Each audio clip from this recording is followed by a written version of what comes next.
welcome to Psych 101, Elements of Psychology.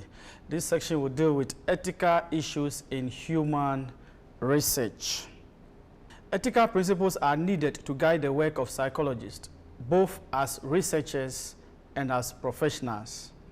In this section and the next one, the ethical treatment of human beings and animals that participate in studies and experiments will be presented and discussed. This present section deals with the ethical principles involving human beings, and the next section looks at the ethical principles in animal research. Now, there are two key reasons why ethics are needed when it comes to research and professional psychological practice. One is that it protects the well-being of the human beings that have volunteered to take part in the study. And then two, it also protects the integrity and the professional outlook of the researcher. So that is very, very important. Ethics must be considered at each stage of the research. Every stage of the research, ethics should be considered, from the conception of the idea of what you want to study to the design of the study, the data collection, the analysis, and all that. Ethics should be considered. So it is very, very important that psychologists ask certain questions and find answers to them when it comes to research as far as ethics is concerned. They need to ask themselves, are we putting our participants at risk? Is our experimental treatment harmful? Is the information we gather from our experiment worth the potential risks and harm to these participants? So we will look at some ethical principles that have evolved over time, especially those that have been formulated by the American Psychological Association, their Code of Ethics. And basically, their Code of Ethics dwells on 5 general principles for conduct of research. The first one is that you should weigh the benefit of the research against the cost or the harm, the possible harm that could happen to the participants. You should weigh it. Is it necessary that human beings should be subjected to this treatment in the study? And then 2, we should take responsibility of the welfare of the participants that we engage in the study. And then 3, we should maintain high level of integrity. We should be fair to the participants. And we should also think about justice. Are we being nice to them? Do we think what we are doing is the right thing to do? And then finally, we should respect the right and dignity of people that take part in the study. We have to subject them to humane treatment. We don't let them suffer unnecessary pain and stuff like that. So moving on and look at the various ethical principles as formulated by the APA, that's the American Psychological Society Code of Ethics. First is that before you do any research, you need to seek institutional approval. Researchers must submit their protocol or their research proposal to an institution that will review whatever they want to do. They will look at it carefully and decide whether there is the need for human beings or even animals to be subjected to any such treatment in the study. So even in this university, we have several of the ethics committees here. Those of us in psychology, we have one that has been formed for the humanities. You can't write your project work unless you submit your proposal to them and you have a full clearance from them. So that it's something that will have to be done. Institutional approval is very key as far as ethics is concerned. The second principle that we should also be concerned with is informed consent. Informed consent deals with, telling your prospective participants every detail about the study, the step procedures that will be applied to them, the possible harm that they will be subjected to, and allowing them to willingly decide to take part in the study. to willingly decide to take part to the study. So all facts that may potentially influence the participants' willingness to participate in the research must be told to them beforehand so that they can give informed consent. So people have to agree, and it should be in writing that yes, they have agreed to take part in the study. And even if they have done that, they have every right to withdraw at any stage of the study, even if they have agreed.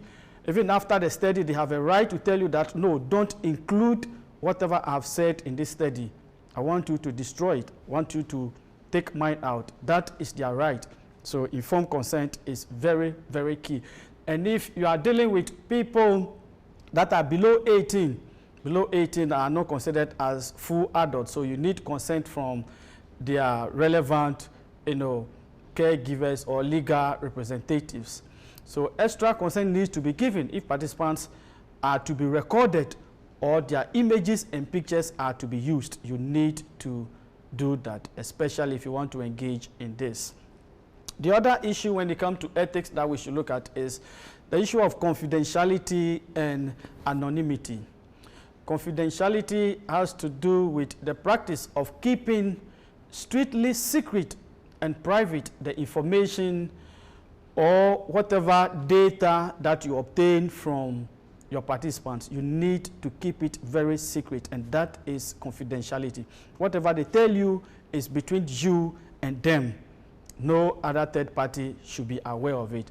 And then anonymity has to do with the fact that whatever an individual has mentioned to you, you should not identify them to their views when presenting your report.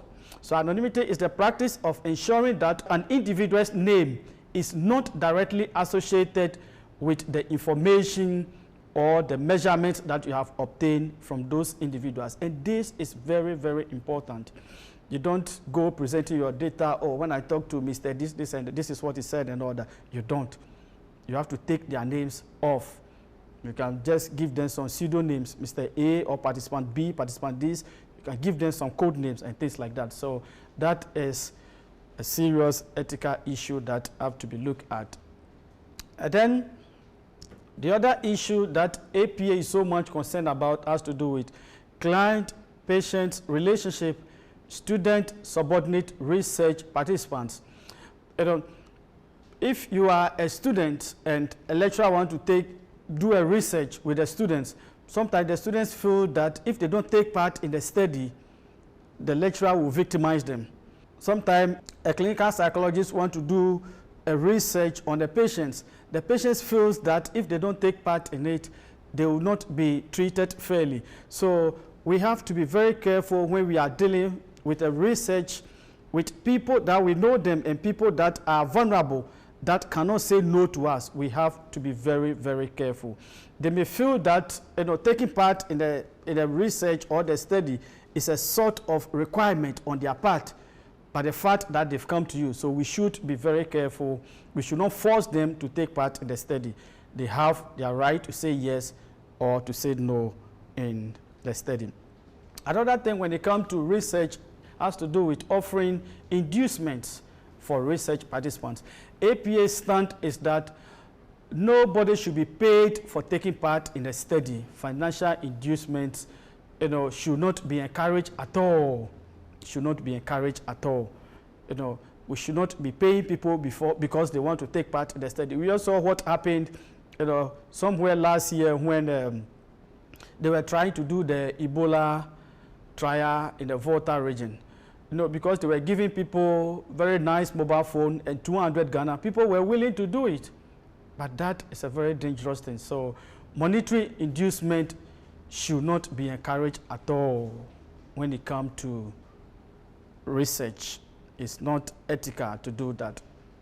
And then the use of deception in research is another thing that is not allowed in research. You don't deceive people in order to take part in the study. You have to tell them so clearly what will be involved in the study, the role they will play, what the outcome will be and all that.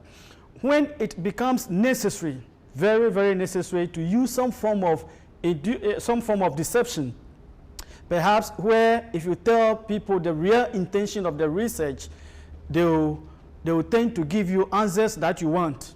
And so you might like to kind of hide the real intention of the research. When you do that, APA requirement is that at the end of the research, you debrief them. So debriefing is very key. You tell them really what they have gone through and whether you have deceived them along the way or not. So debriefing is used to remove misconception that deception may have created or any misconception that may have arisen from the research. So that is very, very important. Once it has become necessary for you to use deception, there must always be a debriefing at the end of the study. And then when it comes to the aspect of animals, they should be treated carefully. They should be treated carefully. You must seek approval. If you want to use animal in research, you must also seek ethical approval from an institutional review board. They have to look at your proposal and then take a decision as to whether animals are truly needed in this study or not. You must also get the animals lawfully. You don't go just pick somebody's animal, or if those animals, you need some lances before you have access to them, you have to make sure you go through that. And you must provide them with humane treatment. You must provide them with humane treatment. And if something has gone wrong, or it is a requirement of the research that after the study, the animals have to be killed, you have to kill them in the most humane manner. In the most humane manner. So these are some of the key ethical issues that we need to be concerned with as far as psychological research is concerned. Thank you.